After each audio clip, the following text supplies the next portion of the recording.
Hello tout le monde, c'est le pasteur Tete Moutchébélé et nous sommes dans le jour 5 de notre challenge de 90 jours dans la Bible.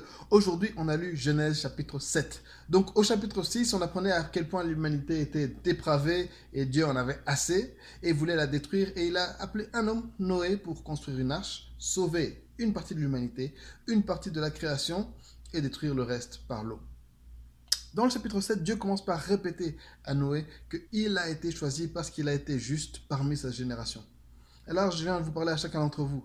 Peut-être que vous vivez dans une famille, vous venez d'un pays, d'une culture dans laquelle les gens ne connaissent pas Dieu, les gens font n'importe quoi, mais vous pouvez faire la différence. Vous pouvez être ce juste dont Dieu a besoin. Ensuite, Dieu demande à Noé de prendre 7 paires d'animaux purs et 2 paires d'animaux impurs. Mais c'est bizarre, c'est la première fois qu'on parle de cette histoire d'animaux purs et impurs. Rappelez-vous que la Genèse a été écrite bien après que les événements se soient passés. On pense que ça a été écrit par Moïse, que c'est Dieu qui lui a révélé, et aussi ce sont des histoires qui ont été racontées de père en fils par tradition orale. Et les animaux purs et impurs, c'est une notion qu'on retrouve plutôt dans la loi de Moïse. Et il y a aussi une autre notion qu'on commence à ressentir de plus en plus dans l'écriture de ces textes, c'est les chiffres et les symboles. J'y arrive. Donc Dieu va faire pleuvoir pendant 40 jours et 40 nuits sur l'arche de Noé. 40 jours et 40 nuits. Premièrement, on a le chiffre 7. Dieu a sauvé 7 paires d'animaux purs. Dieu a créé le monde en combien de jours? 7.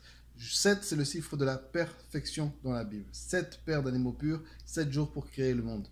40 jours et 40 nuits de pluie. 40, c'est un chiffre qui est en rapport avec la sanctification. Chaque fois que Dieu veut faire passer par quelqu'un ou un groupe de personnes par un processus qui va les amener à se sanctifier, à se mettre à part, à se rapprocher de lui pour un plan ultime, ce sera ce chiffre 40. Israël va faire 40 ans dans le désert. Moïse va faire 40 jours, 40 nuits de jeûne et prière. Jésus va faire 40 jours de jeûne. Donc c'est ce chiffre qui, qui est ce processus où Dieu nous met à part, Dieu nous travaille pour nous amener à être la personne qu'il veut qu'on soit. C'est un chiffre symbolique, encore une fois. Et la Bible utilise beaucoup de chiffres pour nous faire passer des messages un peu subliminaux. Un autre symbole, un autre principe, ce sont les symboles. Dieu a fait pleuvoir. L'eau, c'est encore une fois, c'est cette substance qui purifie. On retrouvera ça plus tard dans le baptême. Dieu fait pleuvoir 40 jours et 40 nuits. Enfin, une dernière chose qu'on nous apprend, enfin, une des choses dont je vais vous parler, il y a d'autres choses encore. Les 3 fils de Noé, Sem, Cham et Japhet, sont entrés dans l'arche avec Noé, sa femme, et ainsi que leurs 3 femmes. Et ce sont ces 3 frères qui seront les ancêtres de toute l'humanité. Les Sémites, les Camites et les Japhétites. Bon, en gros, si on lit ce que la Bible nous apprend plus tard, c'est que Sem, c'est l'ancêtre des Sémites, donc notamment les Juifs et certains Arabes. Euh, Cam, c'est l'ancêtre des Africains, des Égyptiens, enfin des Égyptiens, des Africains, les Africains et les Cananéens notamment. Et l'ancêtre des Noirs aussi. Donc. Et Japhet, si on lit bien le texte, ben, c'est l'ancêtre des Phéniciens et des peuples du Nord, les Européens notamment. Et donc toute l'humanité vient de Noé. Tout le reste, la descendance de Caïn, va être détruite lors du déluge.